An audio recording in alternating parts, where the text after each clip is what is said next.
ili kwa mkulu wa nthambi ya asilikali a Lieutenant General John Nsonthi Jr.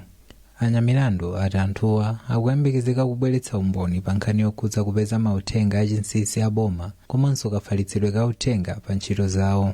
Kupatula kudziwanso zambiri zokhudza mayendedwe a ndege ndi za nyengo, komiti yati ili ndi chidwi pa umboni omwe udaperekedwa kuti nkutheka kuti ndegeyi idapezeka msanga kusiyana ndi nthawi yomwe boma lidalengeza. Intelligence organi anali pa line last time udapanga interview koma idafika tsiku anayika kubwera fanya ndondomeko kuzera ofisi yawo ofisi yachitetezo ndipo mafuna kuti tipange follow ndondomeko apalame tipange follow ndondomeko inerera kuti wabwere fatake tunaletra kupanga interview sekuti sanali pa list kapena kuti tangoganiza modzidzimo amene taganiza modzidzimo kandi amsonti fuka anachulidwa. Anyamilandu anaonjezera kuti anthu asakhale ndi nkhawa ndi ndalama zomwe komiti ikugwiritsa ntchito popeza zonsezi zili pansi pa ndondomeko ya zachuma yomwe komiti idapereka ku nyumba ya malamulo. Komiti ikuyembekezeka kumaliza gawo loyamba la kafukufuku wake masana lachisanu ndipo gawo lachiwiri lomwe lidzayike chidwi pa zomwe zidachitika pa tsiku la ngozili lidzayamba mwezi wa August. Ndipo awa ndiwo maganizo a Malawi pa nkhaniyi. Kafukufuku mbali ngati ya ineyo zinazo zikulowa ndale koma zinazo aziveka koma kwambiri zikulowa ndale foti imene itinaonera ngozi imene atationesa pa tinaona mafoni mwaso tinaona pa TV ngozi imene tinaionera inazidi ngozi ndithu ngati isali ngozi nditimba ikwale imene ili pa report zoona kutero potenga kuti anthu tiziwe chilungamo chake. Mukuyembekezera cha chilendo chilichonse zingotengera ripotero ngati limene linatuka ngasali lomwelo nditi chilungamo chilipo ngali lomwelo nditi chilungamo chomwecho tongo zingotenga kuti zimene atibweresere nziti zimene zidikira pano. Kafukufuku tamusatira mpaka nditi namwamba kumusatirako pachiyambi mpaka kumapeto kunalibe zina zoti ngati fezika tinali okhuzidwa makamaka ndi mayankhidwe kapena kulongosola kwa kubanja anthu amene anatisiya aja machifoti sitilololedwa kuti ngati kufunsa timangoziyang'ana moja kuti pakana tifike size yoti tizapasidwe conclusion kuti lathera pati komano ngati pakuti chiganizo chimenecho choyenera kuti chibwere chifukwa ngati ziko Malawi tili ndi chidwi ndipo tifuna tiziwe chaona chimene chinachitika kuti ndege igwe ambiri makamba zoyankhula zosiyanasiyana kuti anachita kuphedwa iya inali ngozi ndi kwa ineyo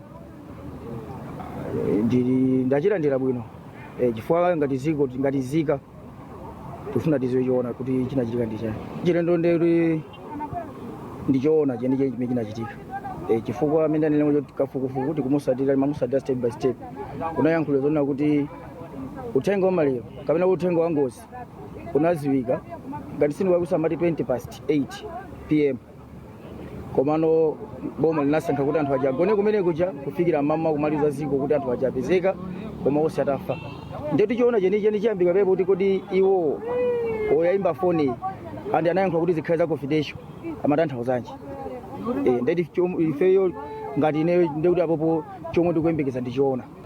Kafukufuku tikutha kumaona kuti wayenda bwino kwambiri chifukwa pali zina zimene tatha kuziziwa komanso ndikuzindikirano kuti tikapanga kumpeya ndi kafukufuku amene anazachitika ulendo ujawu zina mwayizo sizinafukulidwemo ndiye tikutha kuona kuti wayenda bwino kwambiri komanso kusiyana ndi wa ulendo umene ngati ineyo nzika tikutha kuona kuti patha kukhala pofunika kwambiri kafukufuku amene iyo mwina than kupanga focusing kuti ndalama kuti mwina tikuonongedwa pachifukwa chonena kuti izizi zikapezeka satani wakafukufuku amene iyo ndikuti zizatipasa ngati history. Apopo ndikukhulupirira kuti chachilendo chikhalapo chifukwa chonena kuti iwo abwere ndi chilungamo afuna abwere ndi chilungamo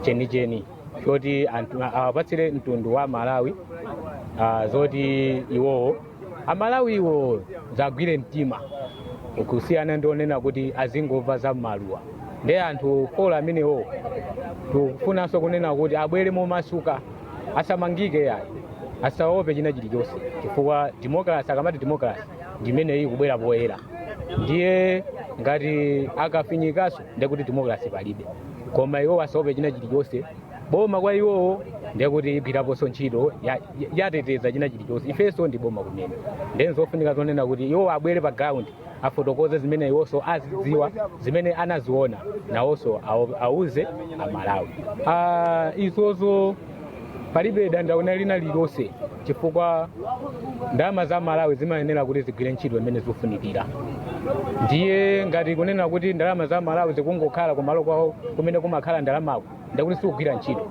koma ndalama za Malawi ziyenera kugwira ntchito imene zikufunikira kuti zigwire ndiye izozo ifeyo silonena kuti kudandaula ndalama zathu zigwire ntchito zimene zikufunikira kunena kuti tidziwe chilungamo kuti chinachitika ndi chani.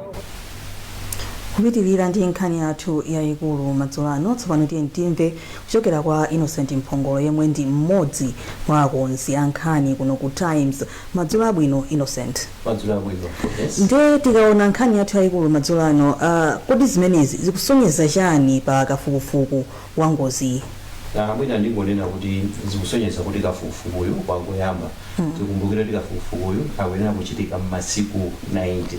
And masiku 90 mene makwenera ayankhule ndi anthu pafupifupi 150 mwina so kuonjezera kuposa pamenepo ndiye anthu amene akumana nawo sofa komanso masiku amene apanga kafukufuku amene ndi ochepa so padakali pano kunena kuti sanapeze chimene chinadzetsa ngozi imeneyi. I think ndi chinthu chonena kuti anthu mwina asachitengere kwambiri chisalowe kwambiri mitu yawo kuti akhangati mwina kafukufuku ameneyo salipatsa mayankho ayi asakhulupirire kuti zimenezo kuti kafukufuku sapatsa mayankho akhulupirire kuti mwina pakutha pa masiku 90 amene aperekedwa komanso pakutha pa umboni 150 plus mwina pamene pakhoza kupezeka chinthu china chimene anthu akhoza kuloza komanso atifotokoza apa kuti Malawi adziwe kuti kafukufukuyu siwoyamba uyu ndi kafukufuku mwina wachitatu amene akuchitika pakafukufuku wina anapeza zinthu zina kafukufuku uyu cholinga chake ndichonena kuti so mbali ina akonzetsere kapena alimbikitse zofoka zimene kafukufuku wina amene anachitika kale mbuyomu anakanika kufikiramo so mwina tikangana maerias ngati amenewo ndimafuna nene kuti sizikusonyeza kuti pakadali pano ntchito ya kafukufuku yatha kapena zimene zafotokozedwa lero ndekuti ndi zimene Amalawi akuyenera kugwira kuti basi I think mwina palibepo chilichonse chimene tapeze kafukufuku wangoyamba masiku 90 mboni 150 plus komanso kuyang'ana magapu ena amene anali kafukufuku wina. Ndiye komiti ikhala kuti ikuyambiranso kumananso tamva kuti mawa lino kupita chitsogolo amene papa Malawi angayembekezere zotani? Ndimafanire kuti kafukufuku yuyu akumakhala pakanema Amalawi akumatha akupanga folo kapena kutsatira amene zinthu zikukhalira. Ine ndimafuna ndipemphe Amalawi kuti mwina nthawi imene kafukufuku yakuchitika ndipemphe Amalawi komanso ndipemphe aphungu amene akuyimirira Amalawi kuti mwina akupanga kafukufuku ameneyu akhale sober asayikemo ma emotions asayikemo mwina ma affiliations pena nomapezera kuti kafusidwe kamafunso mwana kuti awakhanga alibe funso mafuna onetse kuti awasanatera komano mwina with a sober approach onena kuti pofusa mafunso paja pasakhale kuti tayikamo nkhwidzi ndi zina tikhoza kupeza chenicheni chimene chinachitika koma mwina tikakhala kuti tapita ndi mfundo zomangamanga maganizo omangamanga I think pakutha pa tsiku sitizapanga appreciate kapena sitizayamikira zimene zikhoza kupezeka ndeti apempha Malawi kuti adeke anthu amene asankhidwa ndi anthu amene boma linawakhulupirira ndi anthu amene mwina ali ndi mbiri yawo yabwino ndikayandi ma CV yawo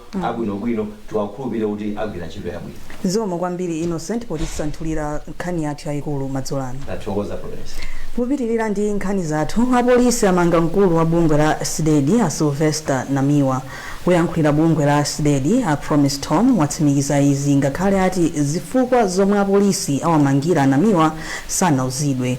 Padakali pano Namiwa akuwasunga pa polisi ali Ngadzi woyankhulira apolisi Alayo Chintembo ndi achiwiri awo a Alfred Chintere onse sanayankhepo pa nkhaniyi.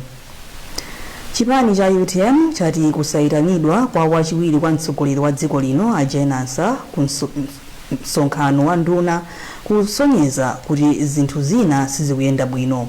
Mtsogoleri wa chipanichi Adalitso Kabambe wati Saulos Chilima anakumana nazonso zotere ngakhale kuti amagwira ntchito modzipereka potumikira mtundu wa Malawi. Iwo ati mtsogoleri ndi wachiwiri wake akamapanda kugwirizana amavutika ndi Amalawi pa nkhani zachitukuko.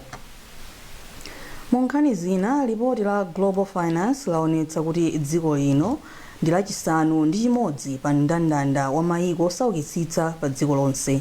Kuchepa kwa mphamvu ya ndalama ya kwacha, kukwera kwa mitengo ya katundu komanso ngongole za boma ndi komwe kwachititsa dziko lino kukhala lochepekedwa chotere. Zambiri mu ripoti ili la Daniel Zimba. Kafukufukuyu akuonetsa kuti dziko lapansi lili ndi katundu wachilengedwe okwanira kuti anthu onse adzitha kupeza zofuna zawo mosavuta komanso adzisangalala. Koma izi sizili choncho m'mayiko osauka kumene anthu ochuluka akukhala mu umphawi wa dzaoneni pa zifukwa zingapo, kuphatikizapo mchitidwe wakatangale, utsogoleri wa dyera, mchitidwe wonyozera malamulo, kuchuluka kwa ngongole za boma komanso kusintha kwa nyengo. Ripoti la Global Finance laonetsa kuti pofika mchaka cha 2025 umphawi unafika pachimake maka m'mayiko 10 pa dziko lapansi kuphatikizapo Malawi. Mayikowa amapeza ndalama zochepa kwambiri poyerekeza ndi chiwerengero cha nzika zawo, amasautsikabe ndi kusowa kwa mwayi wa ntchito, mavuto pa ntchito za malonda komanso kudalira kwambiri ulimi wamakedzana. Malinga ndi ripoti ili, dziko lino lakhala pa nambala 6 pa mayiko osaukitsitsa chifukwa pofika mchaka chatha ndalama zonse zimene limapeza pa chaka zikagawidwa mofanana kwa nzika iliyonse, aliyense akanatha kungopezapo $1,758 pafupifupi 348,000 kwacha. Mitengo ya katundu inali kukwerabe ndi 30 kwacha pa 100 kwacha iliyonse. Dziko lino linalibe ndalama zakunja zokwanira komanso ngongole zimene limayenera kubwenza pa nthawiyo zimakwana pafupifupi 91 kwacha pa 100 kwacha iliyonse ya ndalama zimene limapeza pa chaka. Katswiri wa zachuma a Marvin Banda wayikira kumbuyo zimene ripoti lilanena ndipo wati pakufunika kuzigwiritsa ntchito pokonza chuma cha dziko lino. Tiyenera kukhala dziko lichalopa produce. Ona kuti kwa chinthu chimodzi china chiliyonse mmene yoti panga produce ndi kupanga export kunja.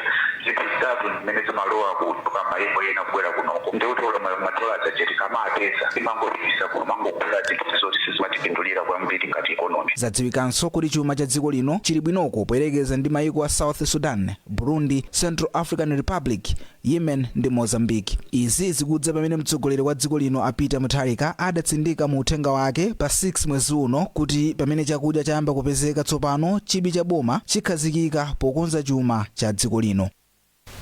Nduna ya zaulimi a Rosa Mbilizi ati pakufunika ndalama zoposa $200 million kuti ntchito yopopa madzi mu nyanja ya Malawi ithe. Mbilizi ayankhula izi poyankhapo funso lomwe linachoka kwa phungu wa dera la kumpoto cha kuzambwe kwa boma la Salima a Enoch Phale omwe amafuna kudziwa momwe ntchitoyi ikuyendera. Zambiri mu ripoti ili la Mercy Matonga. Poyankha funso lomwe linachoka kwa Phale, Mbilizi anati ndi cholinga cha boma kuona ntchito yobweretsa madzi kuchoka ku Salima kubwera ku Lilongwe yomwe inayamba mchaka cha 2024 ikumalizika. Kuyambira mmene tinalowa mboma bwana Profesa Peter Mutharika anaonetsetsa kuti project zilandira ndalama mokwanira kuti iyende ndipo ndi zimene zikuchitika. Andi tikukhulupirira kuti pomafika Juni chaka cha mmawa ndiye kuti ku Lilongwe tikhala osangalala, ku Salimanso chimodzimodzi ndi dowa chifukwa project imene ikupereka madzi kuyambira ku Salima mpaka ukafika ku dowa. Ndipo m'mawu awo Phale anati anafunsa undunawo kuti ufotokozeza ntchitoyi kamba kuti madera ochuluka kudera kwawo akukumana ndi mavuto a madzi. Kawaina liya kuti tsopano popeza project ije inakhazikitsidwa ndi cholinga chakuti tithane na vuto la madzi. Chikuvuta ndi chani kuti project ija isathe? Chifukwa madziwo akuchokera ku nyanja yathu yaikulu imene madzi safuta. Ndeti mafuna kuti anduna atafotokoza kuliuza dziko kuwauza anthu ako constituency kwanga kunena kuti kwadi yankho lake likuchokera pati nkhani imene ikuvuta kwambiri nkhani ya madzi. Ntchito yoyamba kubweretsa madzi kuchoka ku Salima ku nyanja ya Malawi kubwera ku Lilongwe inayamba mu chaka cha 2024 ndipo ikuyembekezeka kudzamalizika mu chaka cha 2027. Nduna ya maboma ang'ono a Ben Phiri ati dziko lino likuyenera kutengera malamulo omwe dziko la China linakhazikitsa pofuna kuthana ndi katangale. Iwo ayankhula izi pomwe dziko la China limapereka katundu osiyanasiyana ku khonsolo ya mzinda wa Lilongwe. Brenda Kayo ali ndi zambiri mu ripoti ili. Aphiri ati dziko la China linayika malamulo amphamvu othana ndi anthu ochita katangale mdziko lawo, zomwe ati zinathandizira kuti dzikoli litukuke pachuma. Iwo ati ngati dziko lino lingayike malamulo amphamvu ngati momwe lidachitira dziko la China, ndi kuti katangale angathe kutha mdziko lino. Magwiridwe awo antchito amakhalanso a discipline komanso mmene ayang'anira za katangale amantenga katangale serious ndithu kuti sungangopanga mwachisawawa. Nzofunika kwambiri kuti ifenso titaphunzira motero chifukwa titaonetsetsa kuti ndalama iliyonse ya msonkho tayika moyenerera Malawi angathe kutukuka. Kazembe wa dziko la China kuno ku Malawi, Luke Shu ati dziko la China ndilodzipereka kutukula dziko la Malawi. Mwazina China lapereka makompyutala, mabuku komanso zina zambiri. Bungwe la Green Belt Authority lati dziko lino likuyenera kuyika chidwi chambiri pa ulimi wa nthirira ngati njira yochepetsera zotsalira za kusintha kwa nyengo. Mkulu wa bungweli Amon Mluwira wati dziko muno muli madzi ochuluka ochitira ulimi wa mtundu. Wezi Gausi ali ndi ripoti. We need to reset the agriculture sector. Bungwe la GBA lati ntchito ya ulimi wa nthirira ndiyofunikira kwambiri mdziko muno ngati za ulimi zingapite patsogolo.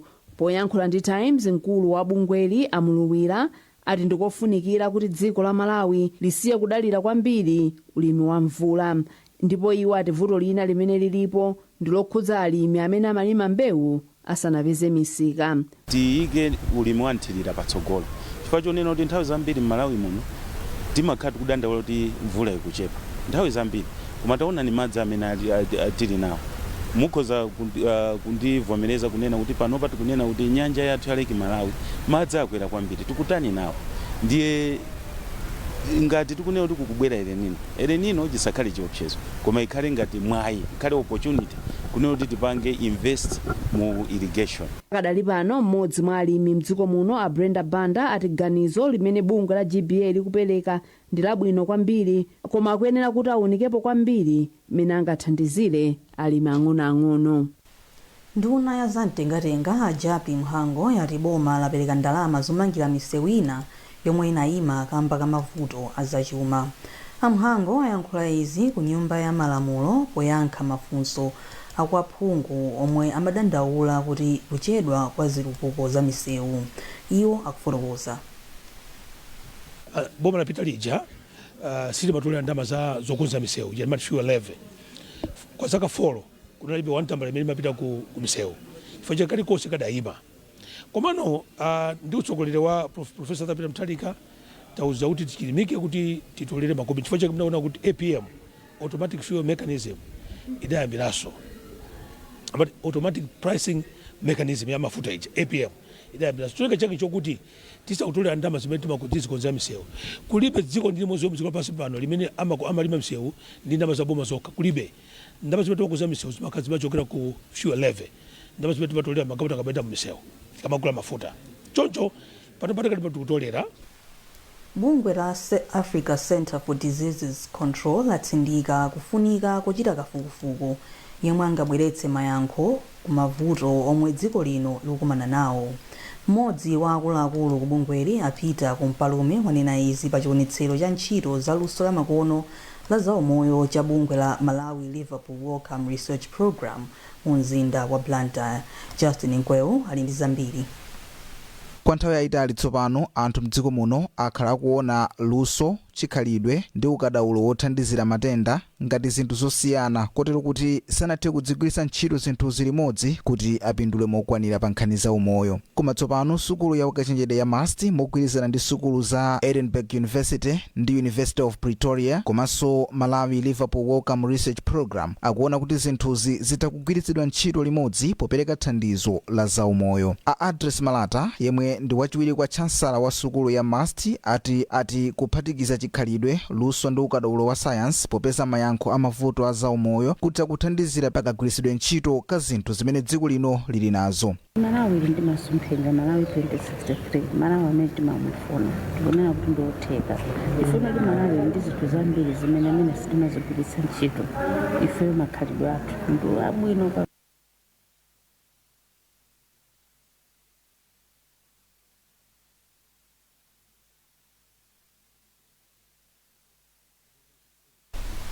tipepese kuti takupatsikani ripoti lolakwika. Nkhani zathu ndi zomwezi mwatisanasiyani nayinso mitu yake. Komiti yati sinapeze umboni wa chomwe chidachititsa ngozi ya ndege ku Chikangawa. Apolisi amanga mkulu wa bungwe la SLEDI a Sylvester Namiwa. Ndipo mu nkhani zina boma lati likufunika ndalama zoposa $200 million kuti litsirize ntchito yopopa madzi kusalima. Mutha kupeza nkhanizi ndi zina zambiri pa tsamba la Times 360 Malawi pa Facebook, at Times 360 Malawi pa X komanso pa 1895 poimba *1895#. Munali ndine Florence Mwale.